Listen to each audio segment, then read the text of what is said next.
After a long day, I like to relax with a sim game, and farming simulation games are pretty popular, and there's a new one called Real Farm, available now on console.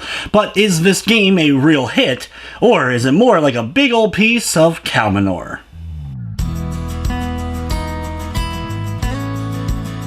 Real Farm is a farming simulation game. You'll have to go through every aspect of planting various crops, harvesting them, and then selling them for profit.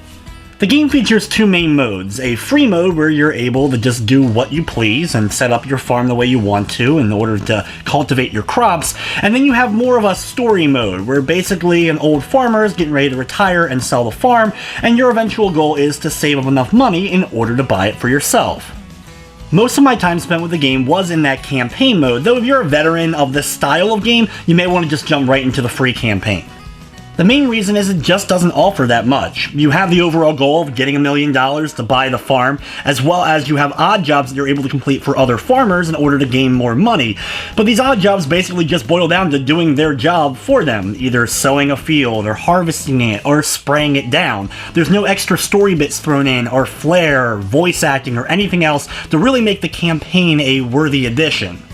The world of Real Farm is okay. It's a pretty open area with a decent amount of fields that you'll be able to interact with and plant stuff on. There's a small town that you're able to drive around. You can do things like get more gas for your vehicles and go pick up your vehicles that you just ended up renting or purchasing from the store and bring them back to your farm, but there really isn't a lot going on in the world. The game doesn't have a ton of details. Not only are the graphics relatively bland, there's a ton of things like texture pop-in, and minor details could have been a lot better. There's various cars driving around, but there's nobody actually driving the car, so it's kind of like a ghost town, as well as there's no other people or really animals to interact with other than the few that you're able to buy for your farm.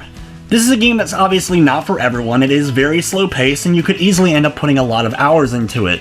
There's a decent amount of variety when it comes to the various vehicles that you're going to be able to buy and rent and thus use in order to help building up your crops and trying to get the most out of them.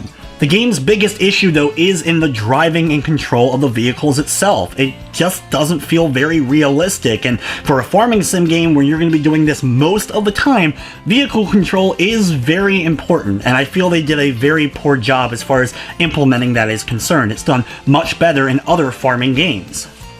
From the technical side of things, the game didn't crash on me, but for something that isn't really graphically intensive, that texture pop-in I mentioned earlier was quite plentiful, as well as the fact the game slowed down and glitched a few times, where I got stuck on things or ended up clipping through things while driving or even just walking around the terrain. Another little problem I had was with the music. While it was okay to listen to, it ended up abruptly ending just out of nowhere and then would abruptly start a few moments later, so it became so annoying I just turned it off and listened to something else while I played.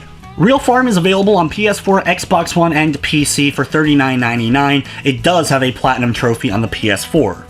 Real Farm does its best to try to get itself into the sparsely filled farming simulator genre. Unfortunately, the other games in the genre end up outshining it in a lot of ways. Honestly, you may want to wait till a price drop, or just stick with Farming Simulator. With that said, I'm going to be giving Real Farm a 4 out of 10. But anyway guys, that's going to wrap up this review. I'd like to thank you for watching, and of course I hope you enjoyed.